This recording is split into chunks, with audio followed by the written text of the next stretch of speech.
Welcome to the Ellis Talker Show. If you enjoy our content, please like or subscribe. Hi, welcome to the Ellis Talker Show. I'm DV LeBron. Do you have construction needs? Maybe, you want to do a pergola. Summer's coming. Check out K&H Construction. Chris Helms, local guy out of Waxahachie. Let him know DV LeBron sent you. Today, my very special guest is a Navy veteran, federal law enforcement officer, and Mr. Frank McGaha. That's correct. I appreciate it. It's a pleasure to be on. Thank you so much for being on the show, man. I'm glad that I was able to run across you, and you have such a good story, and I definitely can't wait to have you tell it. But can you tell me a little bit about you? Yeah, so I originally grew up between South New Jersey and Western North Carolina. Ultimately went to school up in New Jersey, but as soon as I turned 18, I enlisted in the United States Navy. Rolled out at 19 for basic. I did what every young man says. I'm going to go do the hardest thing I can possibly think of, and I enlisted to go do Navy SEALs, and I got my butt handed to me. Yeah. Absolutely handed to me. Stress fractures in pre-buds, stress fractures again when I rolled out to Coronado, which led into full compression fractures after running the obstacle course. And I failed. I just wasn't good enough. I wasn't strong enough. Body couldn't take it. And I thought I was getting sent home with my tail between my legs. I really did. But I found a good mentor. I rolled over to North Island. I wasn't even supposed to roll over to North Island. Apparently when you're on injury list, you're supposed to stay where you're planted until you get better. Right. But I somehow fell through the cracks, which thankfully I did. Left Coronado, rolled over to North Island, and had a senior chief there who just kind of motivated me, pushed me, took their recovery program. So you didn't end up going back to the fleet, bro? They didn't shoot you out of that? That's what I'm saying. I got super lucky. I was blessed, seriously. Wow. And it was all thanks to one mentor. Yeah, that's the big scare. If you ever try to join the Navy and you want to go Navy SEAL, just know the scare is if you don't make it, they will send you to the boat undesignated, which means you have no job.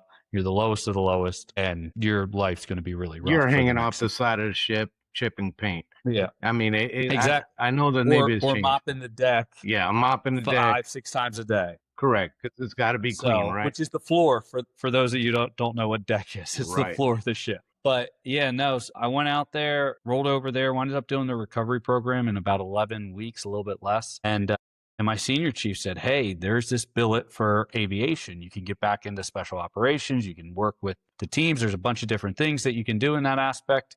I can get you in it, but if you get hurt, again, they're going to kick you out of the Navy. And I said, never going to happen. Absolutely not. So he managed to get me a billet.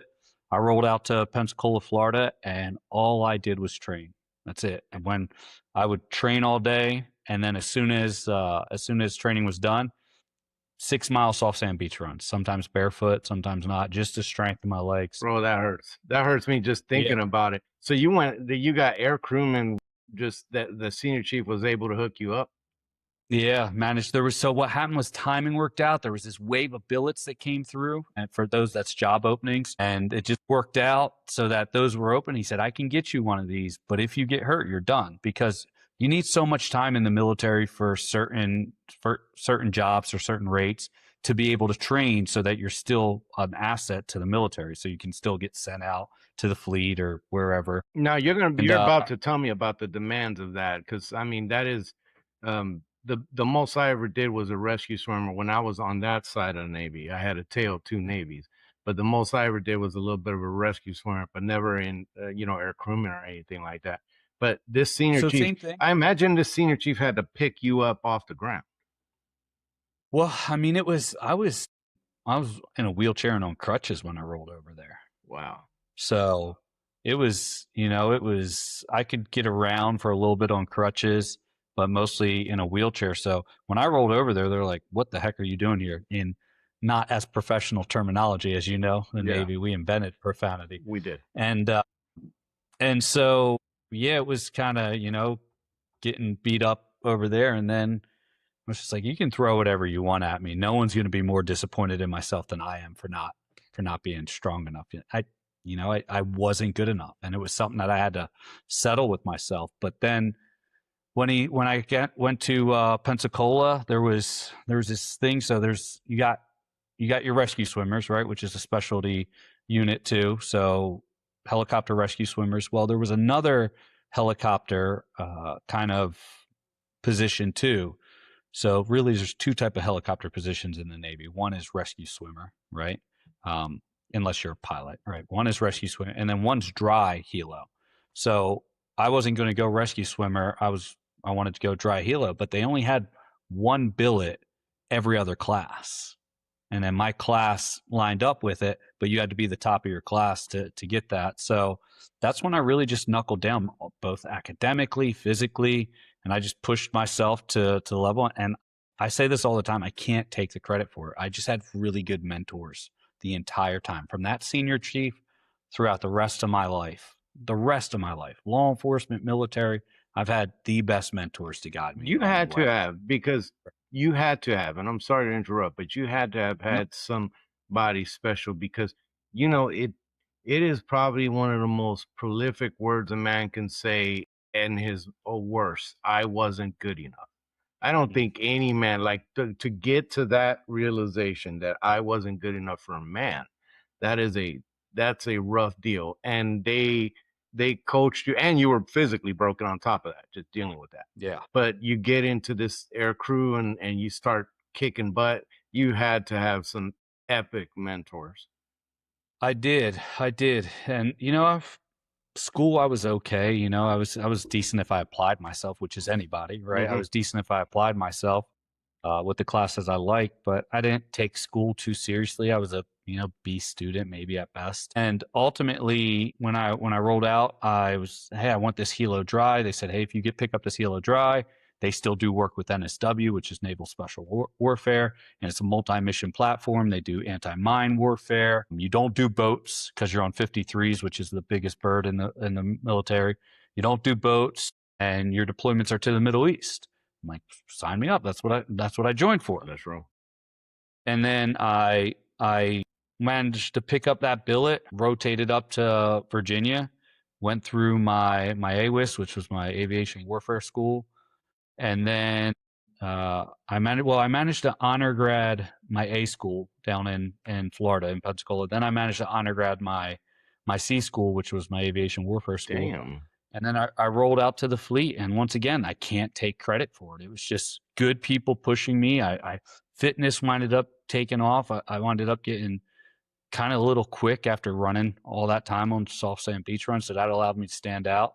And then ultimately, my first deployment to the Middle East, I was a brand new, we called it baby bird. I was a brand new baby bird. I was on my first real deployment, my first real mission. We were doing a search and recovery of another downed helicopter that had crashed. Oh, wow. We were going in to recover that helicopter, and then we crashed our helicopter. And the only reason I was there was because another senior chief, once again, all worked out for a reason, said, hey, you're the fastest one on the ground if anything goes wrong. So you are the luckiest senior chief meeting person ever. I've known some senior chiefs when I was in the Navy, but you, like, the luckiest senior chief meeting sailor in the history of the Navy. Yeah, I mean, and once again, you know, nothing super special other than just good mentorship. And when they said, hey, do this, I listened 50% of the time. I could only imagine where I'd be in my life if I listened more. Well, we're known for that. I mean, I get told that every time from my wife, that I don't listen. Now, how did your career end up playing out after that? After you're in that world? Yeah, so I winded up, we had our helicopter crash when doing that search and recovery, which I winded up having to I took a pretty good beatings trying to rescue the majority of my crew out of that. Ultimately did 2 more deployments to the Middle East, 1 short tactics deployment, and then another full-length deployment. As I was getting out, I didn't realize the damage I had done, but I winded up shattering pretty much my hip in that first recovery. Right before I got out of the military, I had just gotten approved for the police academy, for the National Park Service Police Academy, and I was in my EMT program, and which to this day, hardest academic course I've ever taken in my life. I don't even know. You did EMT and you were telling me you were a bad student. I mean, that thing will rock you.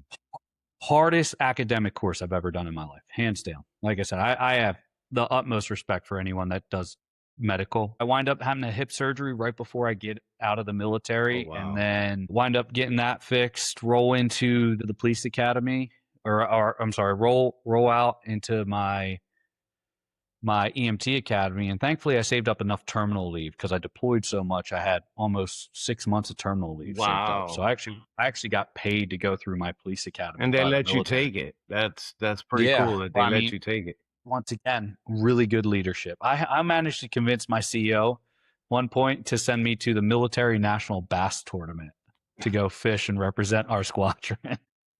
Every on my leave request, every single one from my chief, from everyone said denied. Went all the way up to my XO. My XO brings it to my CEO, and I was like, hey, he asked for it, and of course it came with a military letter because it was, former colonel ran the tournament, and he's like, well, shoot, it's not his fault that no one else asked, and they both approved it. My CO, my XO. Man, it pissed off everybody. It was same, but once again, great leadership, great mentorship, and I just wish I would have listened to him more at points and times, just because it really did it. And then I rotated out, winded up getting into the Park Service Academy, and it's funny because I got called I got an email when I was on my last deployment to the Middle East, and one of the times I got email access, it was the medical director of safety for the college I was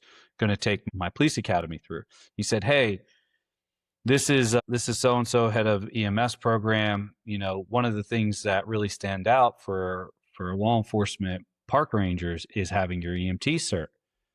I could do it online. I said, hey, I'm deployed right now, I can't. He said, actually, it's a hybrid program. You do everything online, and then the last 2 weeks you come in for your training. You do your training, you pass your practicals, then we send you to your ride-alongs, and then you take your national registry test.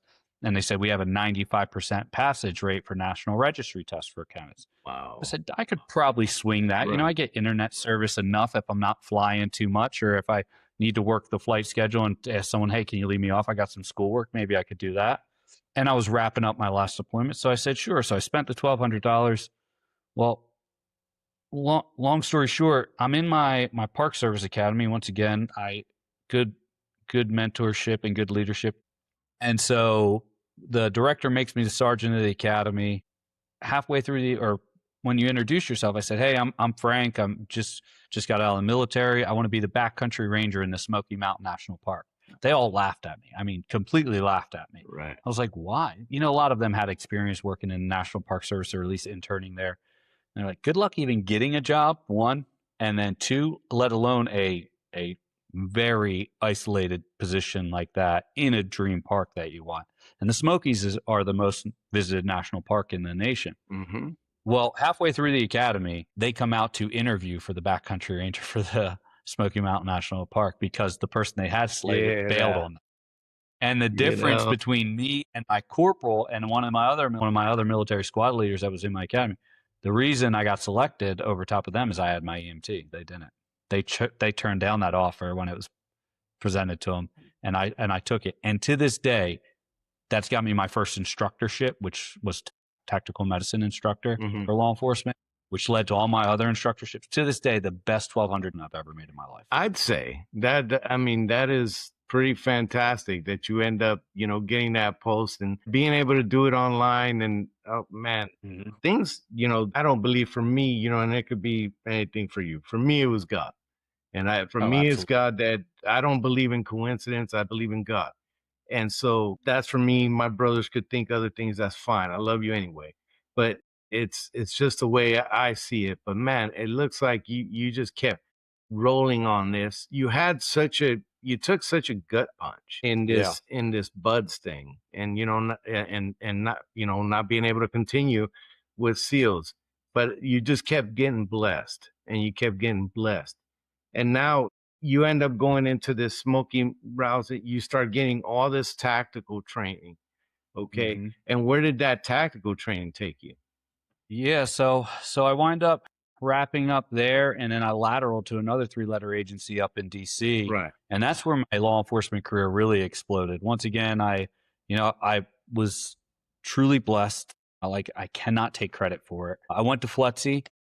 It's not just academics. It's everything from firearms, no remediation on anything, 95% academic average. I had to be over a 95% physical average. I managed to even go beyond that physically. I made the 500 club, which is the wall of fitness, where you had to be pretty much even above all that physical fitness average. And that allowed me to kind of stand out to my new department a little bit. And then next thing you know, I got probably one of the best FTOs of my life. And for those that don't know, that's a field training officer, which is pretty much the person that evaluates me and trains me once you're done the academy. And he just, I mean, I had good FTOs before, but he just set the standard for me. I winded up, once again, I was still pretty quick at that time. Now I'm getting older and slower, but It happens. yeah. But I wound up getting into a huge foot pursuit with these two suspects that just robbed a store and had a gun. I ended up running them down and ended up locking them up. And everyone's, you know, we just made a big arrest, ended up stopping these individuals that DC police have been looking for a couple months now because they were knocking off construction sites and everything like that. And so everyone's, you know, the chief's down there, everyone's, and so I go to walk over to that group and my FTO comes up and he's like, "Where are you going?" I was like, "I was going to go talk to Chief and Cap and everything." He's like, "Why? You did your job and your shift's only halfway done. Let's get back in the car." And it was just everything I needed to hear. Yeah. Everything I needed to hear. I did my job. Like, great. I got a gun and some bad people off the street, but he was right. My shift was only halfway done. So that was an eye-opening experience. But after that, I was super young. Winded up promoting to lead officer super quick, and then there was a tactical medicine instructor through FLETC in Cheltenham that they were offering, and I put in a chit. You know, I wrote it up. That was what I'm used to doing. I mean, you're going to get told no if you don't put in for it. Right. And one of the criteria for it was you had to have your EMT at the time, and so there was our agency had sent 7 people to their EMT course about a year or two before I got there, and they all failed. They all failed their EMT. It's hard. And so I put in, right? I put in for it, and I was super young, and I got selected for it and sent out to my TACMED instructor. And it upset a few people because how young I was. And, you know, we were unionized, so they were trying to battle it that way. Oh, yeah.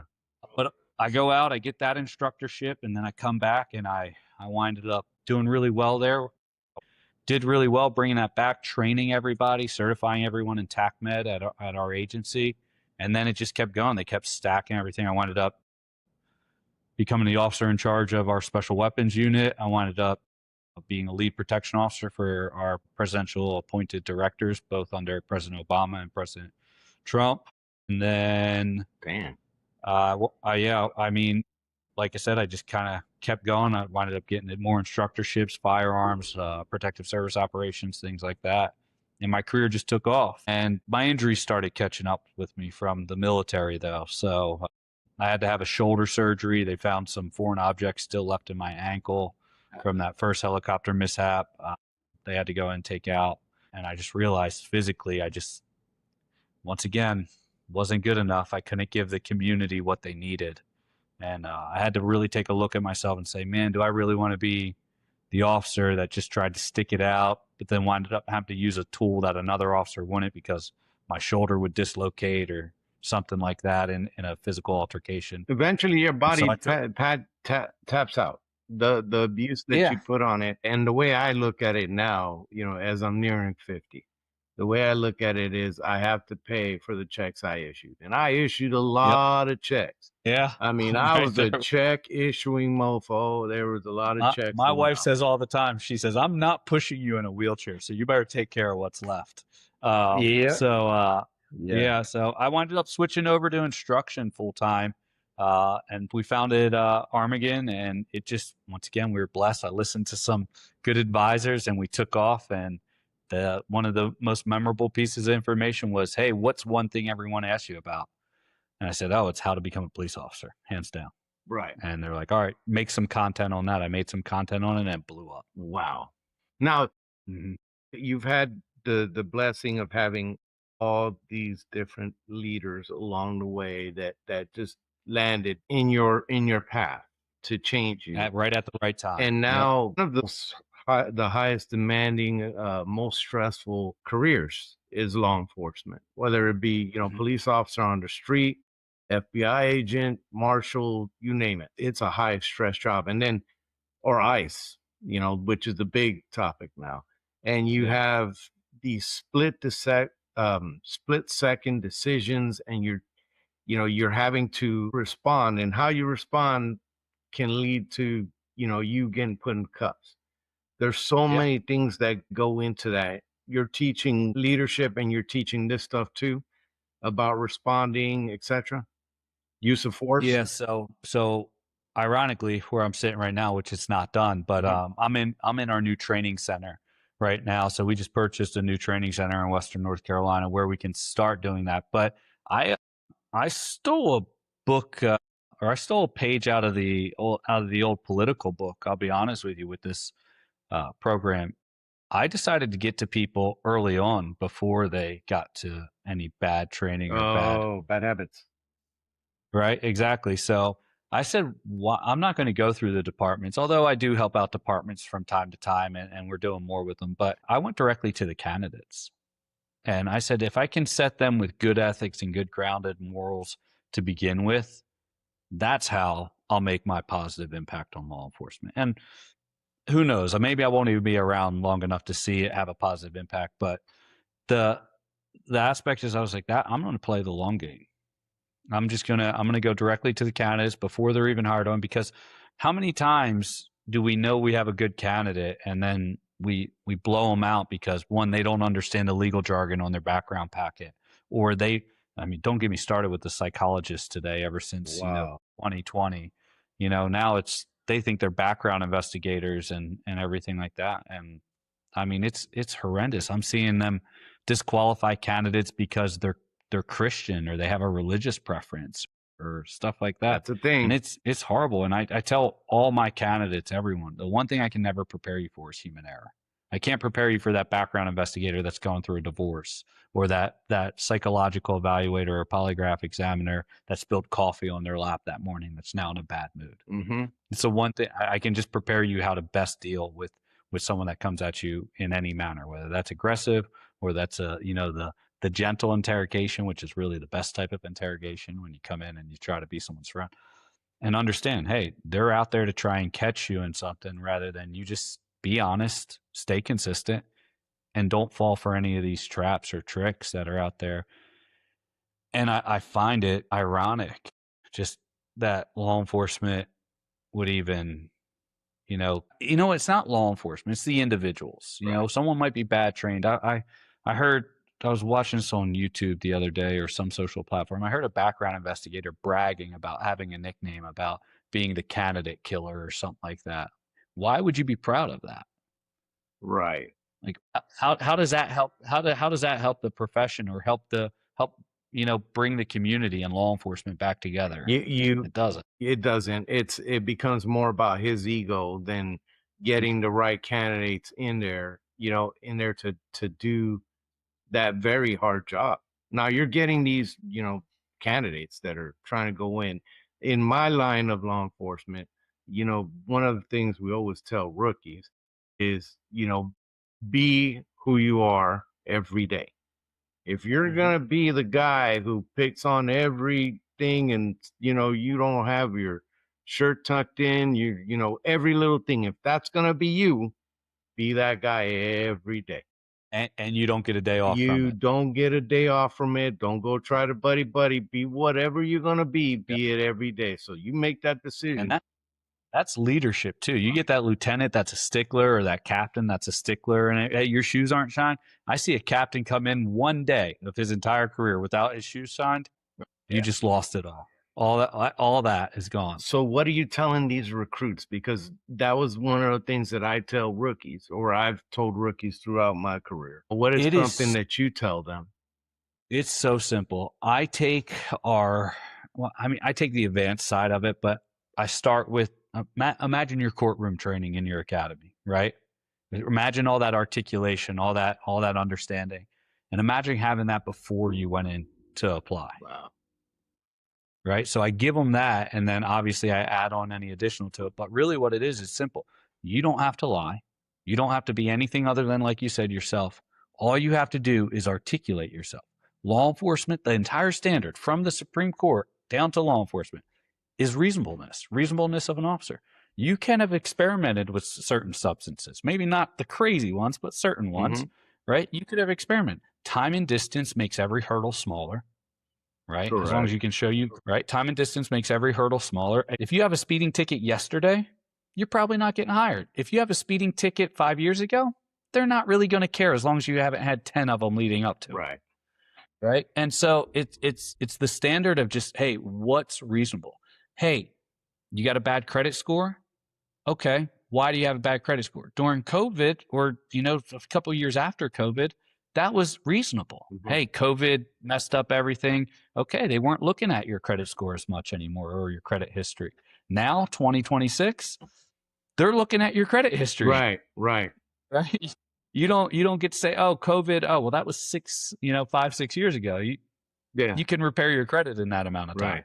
So it's the whole standard of come in, be honest, stay consistent, and all you have to do is articulate your hurdles. Right. That's it. And in the feds, that was those financial decisions, especially when you do things like what you were doing, where you need a security, background check. You need a background clearance, some kind of secret clearance in order to do those protective details. And, your money situation, it gets in the way. It's something that's absolutely, that's part of that. If you go on any of our social platforms, and we answer all our questions on our social platforms, there's a lot more coming in now, so it's hard for us to keep up, but we still get around to them all. But you see people complaining about, oh man, they're going to make me jump through all these hurdles or hoops, and explain my whole life, and they're still not going to hire me. Well, yeah, because it's still employment. You're still asking someone to employ you.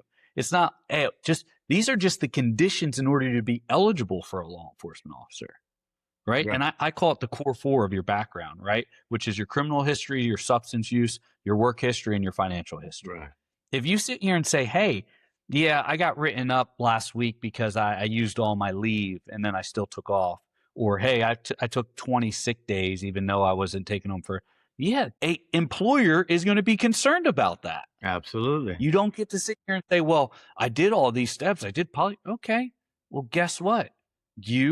And they had 7 billets open. You and the other 40 that passed, they had to pick the top 7 because they could only send 7 to the academy. Right. Or let's say it's not. Let's say it's NYPD or LAPD or any of these large mega organizations and mega departments, right?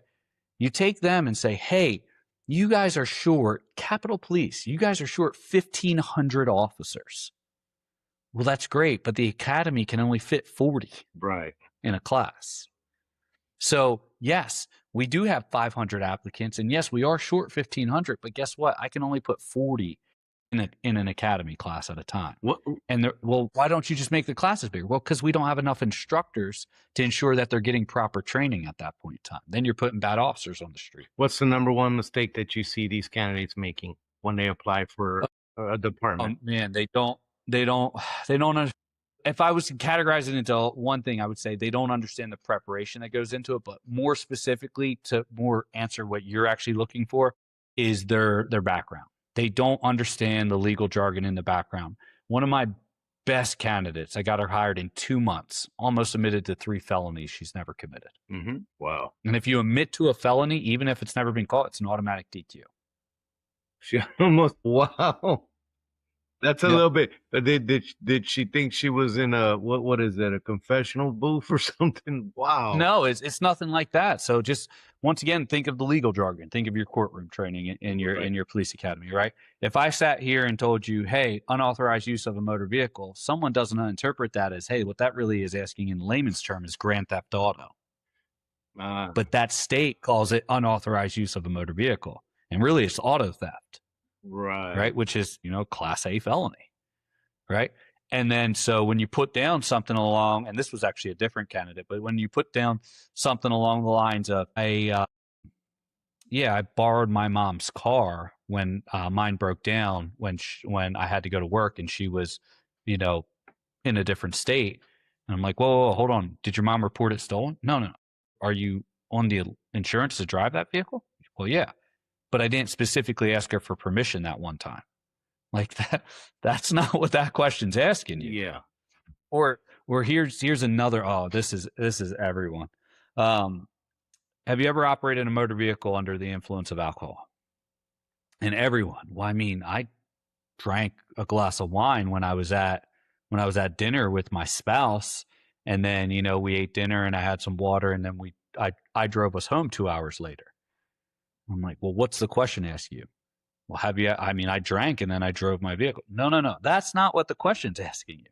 Were you under the influence? And I have to really like pull these people out of their overtness. Overt is the term we use because in an attempt to be honest, they're overt. They are actually lying because they're admitting to operating a motor vehicle while too impaired. Right.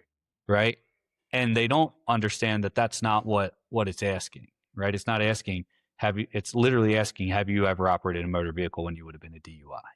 One of the most frightening things that I remember at the time, because I was a young guy, about 2003, I was going through different departments applying. I thought I was going to get out of the Navy.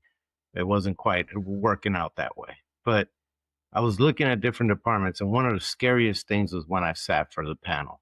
What is the mistake that people make on that? Everyone thinks it's just a basic interview, and it's not. A board interview, a panel interview is so different. You have 3 to 7 or possibly more individuals from different ranks and everything like that control your fate and just any split-second decision. And then imagine a question you never thought would ever be asked. You know, how would you handle a situation when you get a call of an armed individual at ABC grocery store, and when responding, you come across a motor vehicle accident that may have injuries? What do you do? Yeah. Right? That's the type of scenario questions you're going to get asked. And then you have to break it down. Well, I said an armed individual. I didn't say an active shooter. And then I said may have injuries. I didn't say did have injuries. And these are the questions that they're asking, not because they expect you to have the right answer, because as you said, you have to be able to make a quick, rapid decision within seconds and moments as a law enforcement officer based on your training and experience. And we need to see that people can evaluate all that information and all the situational awareness that comes with it, right? So if I were to break that down, if someone says, oh, I'd respond to the active, or everyone always says, oh, I'll respond to the active shooter. And I'm like, who said there's an active shooter? Right? I'll call out a role and we'll debrief their answer, and I'll say, who said it was an active shooter? Imagine this is California, and 2 years ago, the New York v. Brewing case just got passed, right? And now I can legally carry a concealed handgun in California. But Granny Smith has never seen someone carry a concealed handgun in California ever in their life. But I'm new to it, so I have no idea what I'm doing. So when I reach up to go grab the tomato sauce on the top shelf, I'm over here flashing my gun everywhere. Right. And then she's never seen this before. So she picks up the phone, calls 911, says, there's a man here with at ABC grocery store with a gun. You need to hurry up and get here. And then they're trying to, 911's trying to figure it all out. Okay, is he hurt? Hurry up. He's got a gun. You got to come. Okay, what's he wearing? He's a white male, dirty blonde hair, a little beard. He's got tattoos all down his arm. He's wearing a tan shirt, gray pants, and camo shoes. Yeah, I got camo shoes on right now. So and then next thing you know, they're saying, okay, ma'am, what's your name? Click. Because we all know that's what happens with a 911 call. Right. Everyone wants to be a hero until they have to give out their name. Right. And then so she's click, and then dispatch say, hey, all units be advised, calls of an armed individual at ABC grocery store. This is description. No knowledge of injuries at this time. Unknown other information, no other callers, and lost connection with the original caller, which every law enforcement officer knows, okay, she hung up on us. Mm-hmm. And now I'm explaining this to a new candidate that says, hey, oh yeah, we're about to roll code 3 with full automatic rifles for this guy, all because some woman didn't understand, or some guy, it doesn't have to be a woman, right? Some person didn't understand that it's legal for that person to now carry concealed in California since the New York v. Brewing case. And this happens. This totally happened. Yeah, and then people are saying, oh, well, I would go right to that. And I'm like, would you? I was like, so if you come across that major motor vehicle accident and you think there's an active shooter over here, you would you would just bypass that car. They're like, well, yeah, I mean, I was like, what if the car's on fire? They're like, well, I'm like, what if there's a car on fire and there's 2 little kids trapped in the back? And exactly. And people are like, oh, well, I'd save the kids. Well, what if the active shooter is at a school and actually shoot? And then they're saying, like, this is what they're going to hit you with, an unwinnable situation. Because guess what? That's law enforcement every single day. Yep. And you gotta be able to make that decision at you know, and be the right decision, the legal decision, and all within seconds.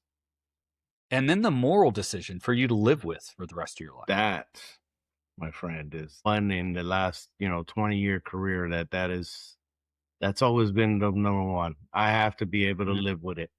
If I can't live with it or respect myself or come home and there's no way. If I can't hang my hide, then I'm not gonna do it. Going back to the beginning when we started with buds, it took a little bit, but eventually I said, oh, man, the nice part about this is I now know what it likes to truly fail at something, because most people will quit before they actually get to failure. Oh, absolutely. The nice part about this is that's what failure looks like. And that's literally, there's nowhere else to go but up. Right. And you went and took it up and wrote it up. And you know what, man? My shipmate, brother in arms, brother in blue.